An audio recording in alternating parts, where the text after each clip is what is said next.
इसका भी वसीला ले लो। यानी ये हरिया कद्दू, लंबा कद्दू, लौकी, ये एक कुदरती ऐसी दवा है, इसे हर दिन आप खाते रहेंगे, या सालन बनाकर छिलके के साथ, या जूस बनाकर, या इसकी चाय बनाकर पीते रहेंगे।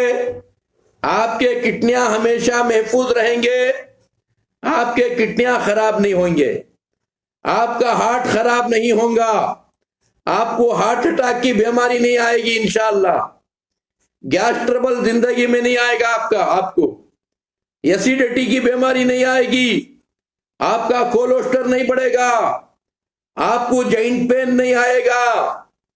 यानी 70-80 साल को जवान बन के रहेंगे, आपको बुढ़ापा भी नहीं आएगा, खाली बाल उजले होंगे, बल्कि आपकी जवानी ताजी रहेगी इंशाअल्लाह।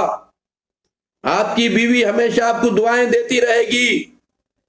अगर नहीं, खाली बीड़ियां, सिगरेटा, गुटखा, पानपरा, दारू, शराब, ब्रांडी मार ले को, बात कर तो गालियां दे ले को रहेंगे, वो जोरू दुआ देने के बजाय बददुआ देती रहेगी। माटी मिला